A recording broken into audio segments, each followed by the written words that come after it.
Ork Stompa. Welcome, gentle listener. I am Baldermort, your faithful servant, and I wish to introduce you to the forces, factions, and wargear of the Warhammer 40k setting. The grim darkness of the far future, where there is no time for peace, there is only time for war. If you wish to see the channel flourish, then like and subscribe, but do try to lend a hand with a comment. And today, we shall be taking a brief look at one of the most fun wargear options in Warhammer. Nay, gentle listener, 'tis not another derivation nor alternative model of the melter, melty. So calm thyself. For today, to herald the beginning of ORKTOBER, red orcs or no, we shall be exploring the legendary Stompa. Not as clumsy or random as gargant. Nope.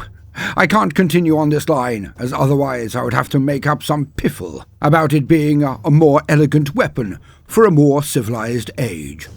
And this is simply not the case.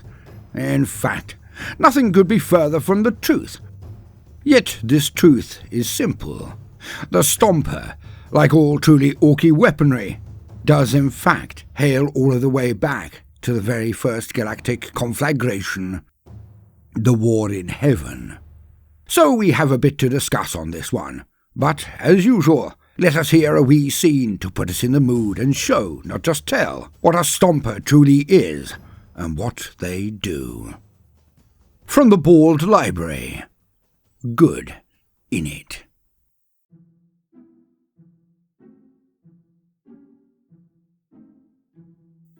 Big Boss Sluggerbugger was in fine fettle indeed. His boys had slunk about, skirting Dahumi's lovely lines of tents. Commandos had their uses, even he was willing to admit. Not that he would, of course, admit everything, or anything, because that would be a sign of weakness, and a display of anything other than outrageous machismo would have him see him stripped naked, his head rolled in honey, before being buried neck-deep in sand to await a ravenous posse of squigs, who would, of course, bite his face off. Well, they'd most likely then dig up the rest of him and snaffle the whole lot, bones, buttocks, and sphincters included, for nothing was beyond or beneath a hungry squig's predations. But the commandos had done their job indeed, and now Sluggerbugger knew exactly what the Humies were doing, which of course was the usual. They were stood in front of his walls, preparing for the seasonal scrap. Yet Sluggerbugger was definitely not in the dire straits described earlier, as he had indeed kept his meagre observations to himself, and radiated unadulterated aggression to all and sundry. And Sluggerbugger went as far to make a point of giving a shoeing to anyone who had not taken a pasting any time recently. His last foray into spot checks, meaning he would beat all he found until spots appeared before their eyes at the very least, had uncovered a den of ne'er-do-wells who had not been thrashing their snots enough. Now the place was over-burgeoning with the tiny horrors. Hence, the snot rollers had been put into operation. Basically, a huge lawn-mower, or flattener, with wide metal grinding wheels in its fore, had been used to cull them in a more prompt and efficient way. Not that he would have put it that way, but it happened nonetheless. Yet today was a special day, and not purely because of the impending scrap. Big Boss Sluggerbugger now leered as he saw his brand new toy line up inside his compound, which, as a descriptor, was awfully generous to say the least, not even bothering to avoid or mitigate any of the avalanches of crap that sprayed from his heavy footfalls, the Greenskin Nation having been penned up for quite some moons now, but still able to forage, of course, even if that included nipping out of an orc tent or lean-to and grabbing a passing food squig, which meant nearly all squigs really. But anyway, the orcoids had somehow thrived in containment. But Big Boss Slugger was buggered if he knew how the squigs and snots gained sustenance. But nor did he care. Anyways, to say that the place had a stronger stench than a terrified mega-skunk was a total understatement. But today, things were to change around here. Oh yes, they were. because the cause for the big bosses Vim and Verve, the apple of his eye, hove into view, its colossal frame swaying from side to side as it advanced on the region with the general muster just behind the defensive doors. The Humies were about to get the fight of their lives. The last one, presumably. For Gork was with the Orks this day. The big boss was one of the last Orkies who had been in the first wave, who had landed, well, crashed, on this particular planet many moons ago. But he remembered and impressed upon his boys that they were of the cunning waaargh, and thus destiny was on their side. He looked out across the mustering field, and after so much anticipation, the mood was raucous. The snots had balloon squigs that they'd inflated and were bouncing in the air amid their mobs, from one end to the other and back again. The Orkies were thick as flies. They jeered and cheered and gave spontaneous chants of such classics as "You never walk again," or "Gork has a fisting ready and he's about to share," or even that rip-roarer, "The Humie who had a small chopper was in for a big surprise." His deft dreads were near the front, along with a column of killer cans, their grot pilots standing on the roofs of their cans, performing synchronized pom-pom-assisted invective screams towards the grot tank formations. Some friendly banter was the due of the day, and the boys were ready. The skies above slid from silken black to hues of red and orange and gold, and Big Boss Sluggerbugger took his place inside the newest toy, just after blowing his whistle hard. The shrill blast resounded, and was then succeeded and suppressed by explosions along the entire Orky skirting walls. At the base of every segment, charges detonated, and most of them even went off. And the Humie army mustered to meet the Orkies, watched in shock and startled horror as the entire Enclave's walls fell forward, and the green tide then charged. Bands of Squighog riders hurtled forward, outpacing most. The Storm Boys took to the air and down into the middle of the Humies. Yet what truly made the Humie line shudder was a sight of the Goliath in the centre of the greenskin force. It lumbered from one foot to the other, ponderously moving forward, but each stride was hidden by its curtain of metal reaching to the ground. Like a particularly angry, massive replica of Queen Victoria in her grumpy black garb days. None could make out when it would stop its forward stride, as none could see its feet nor legs. But in any case, the Stompa was now in range. Now, after the initial shock of the walls coming down, the Humies had taken one shufti at the Stompa, and many had lost their breakfast, or the unsoiled status of both under and outer fatigues. Then, when it didn't do anything but amble forward, those who were not already fighting for their lives and unleashing near-endless volleys of fire into the Orkies, well, they sort of calmed a little bit. It was just a huge totem, surely. Yet the trousers of many a Humie orificer changed shape, and the soiling began anew when said totem raised its arm and began to shoot out of it. Shells the size of Orkies erupted from the huge barrels and blew the living poop out of anything they hit. The Lehman Russ tank squadron, the only one on the planet, were popped like pumpkins hit by a sledgehammer. The rockets that came from the Stompa landed amidst the back ranks of the Humie force. You know, the place most likely for their orificers and the black hat shouty ones to be. And the Orkies were not wrong. The CNC was obliterated under a deluge of rockets, and the Humie lines broke into islands of individual fighters and specialists due to the orificers all being killed, and the Orkies started to roll over them. The Stompa strode through the enemy fire, absorbing nearly everything, only a few tons of armour falling off under really lucky hits by the Humie heavy artillery. But when the Stompa fired its super Gatler, the men, ammunitions, and gun emplacements of the artillery were torn to pieces. The Stompa strode forward still. Then, when it towered over the main massed lines of the desperate guardsmen, it stopped, and its curtains skirting slid open. And Big Boss Sluggerbugger and his knobs charged out from under its skirts and hit the Humie lines like an avalanche. At that point, the battle, of course, was already won. But the Orkies would obviously see how long the Humies lasted in combat. To be fair, it was only proper.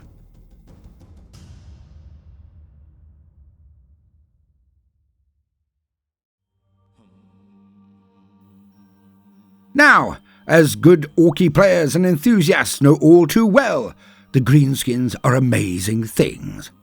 For they do not need to wait for civilization to flourish, then for specializations to develop due to elevated agriculture creating surplus, which would then lead on to high culture and scientific endeavor to flourish, before they see quantifiable technological wonders. You see, the Ork is a genetic powder keg, merely waiting for critical mass to arrive, which of course would be enough green Orkies being congregated in the one area, preferably with a leader of worth, one would certainly hope. But in reality, the number of the Orks is enough. When a mass of Orkies get together, their genetics explode, and more specialists are born into every generation or crop of good greenskins. For they are a weapon, the entire species designed and propagated by the ancient Old Ones. They did this to fight the Necrons and their masters, the Catan, but let's not get sidetracked on all that dull stuff. In any case, when the Orkies get plentiful enough, they develop new achievements, like unlocks on a character sheet. And so, when there is a burgeoning war in the offing, all sorts of odd boys are thrown up. Some are pain boys, who innately know the best method to care for injured Orkies, or ones that have gotten the ick. Weird boys are also born, those who can naturally capture the power of the Waaargh and direct it at the enemies of Orkydom. Yet another of the odd boys, and most specifically here, is the Mek Boy. And praise be to Mork and Gork. This is where the fun really begins. Unlike others, who have to do tedious training and trial and error before a technological breakthrough, the Mek Boy simply has great ideas, or so they may think. Yet it is universally true that there is nothing new under the sun, especially from the likes of the Orks. Inside the mind of every Mek Boy are templates that spring up when thresholds of population and direction have been gained. Again, like unlocking achievements. And when a large gathering of Orks becomes a green tide proper, the muggins and gubbins they can spontaneously create are exceptional. Not only in their mismatched and blatantly nonsensical makeup, but also in their lethality. And when the Orks are faced with a well-oiled war machine like the Imperium, the need for bigger, darker is self-evident. If the Orkies were flattening everything in short order, this may well never occur, for they are indeed a weapon of war.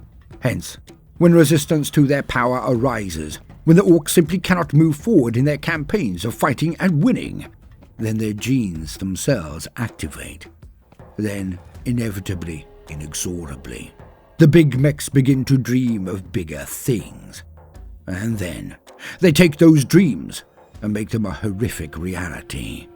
And that is exactly where Stompas start to come off the factory line.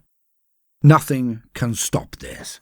Even if you butchered every last Ork in the galaxy, their spores would propagate their species, and then, again, they would rise to be every bit the danger they were before their extermination. You've got to hand it to the ingenuity of the Old Ones. They knew how to brew up a warrior race. Oh yes, they did. But what is a Stompa? Simply put, a Stomper is the equivalent of a super heavy knight, or a demi or light titan of the Imperium or Eldar. Now many might believe that a Stomper looks more like a moving mountain of scrap metal, and they would not be wrong in this visual description. Yet, if one takes a Stomper lightly, scoffs or derides, it is those commanders who do this who succumb to the weakness of arrogance, who often awash with bitter tears of regret. Each Stomper may be unique, mismatched and ramshackle, yet they are an incredibly deadly asset of war. They are like a moving fortress, with orky snots and grots hanging from every surface, each of which brings their own microcosmic dagger to augment the macrocosmic dagger of the Stompa. The firepower that can be unleashed by a Stompa has been the end of many a sneering princeps or tank commander. With a def cannon, mega chopper, scorcher, super gattlers, super rockets, and twin or simple big shooters arrayed all over its surface, that moving scrap heap is actually dressed to impress, and a veritable delight to the connoisseur or even gourmand of ducker. With such a surfeit of firepower, it is only a heavy and super heavy walkers or armour who can even hope to survive the glorious attentions of a Stompa's gunner boys. Its sheer girth and bulk make it near impossible to remove without overwhelming firepower, and precision applications of heavy weapons will simply not cut the mustard, for none, often not even the big mech, know exactly how they work, nor where their weak points actually are. So it is purely down to firing everything you have at it, and praying to the gaudy emperor, or the pointy's bloody-handed one, in the hopes of hitting something vital. Effectively, though, a Stompa can never be written off or declared neutralized until it has been utterly destroyed. One might also get marines or other heavy infantry and walkers to make absolutely certain by ordering them to jump up and down on the wreckage. The Stompa is most often armed with a def cannon, where an arm should be, and this is a thing of wonder to the Orkies. It fires huge heap rounds, or high explosive armoured piercing, that can level buildings and smash tanks or knights to scrap and rubble. The Super Gatler is an equally fun way to demonstrate the efficacy of Darker. Imagine a chain gun and just scale it up. A party all unto itself, the Super Gatler is used to take entire formations of infantry or light transports from the field of combat in short order. Add to this the super rockets, and each moment of confronting a Stompa is a deafening experience. With Scorchers being a huge flamethrower and a mega chopper for close-range encounters, the Stompa is a threat to nearly any formation or configuration of adversary. When one thinks of a mega chopper, just imagine a 50-foot space marine and the chainsaw he wields. That is a mega chopper. The Stompa is indeed the gift that keeps giving. They also have the capacity to contain a plethora of squads of warriors within their healthy gut. So, when you come to invade a Stompa, you better be willing to fight a green tide in miniature. And of course, the happy Orkies can always burst from the confines of the Stompa when it gets near to Widow infantry or the walls of the enemy fortifications that the monumental Darker of the Stompa has just punched down. Seen as the penultimate expression of Orky mechanics, only one tiny sliver less impressive than a Gargant. Well, third if you count rocks, or fourth if you count war moons. But this is getting silly. So I will just say that the effect of a Stompa is not purely temporal. The Orkies can see it as an icon of Gork or Mork, or both, and thus it can also be a spiritual weapon as well. The good green-skinned boys who stand in the shadow of a Stompa, or even merely witness it on the battlefield, will be filled with the pride of the Orks. They will be harder to break, and the Waa energies they exude will be more potent than ever before. Hence the Stompa is a boon to any Orky boss, and the bane to every other being in the galaxy. Happy ORKTOBER to one and all. I have been Baldermort, your faithful servant. Like, subscribe, patron, all the buttons, you know the drill. Tip via super thanks if you have enjoyed this video more than any other this week, as ludicrous as that may sound to some. Entertainment and its worth are truly in the eye or ear of the beholder. And hit the video description for other Ork fan channels. There's gold in there, I assure you. But most importantly of all, no matter what you do today, do try to make some time for fun. Toodaloo.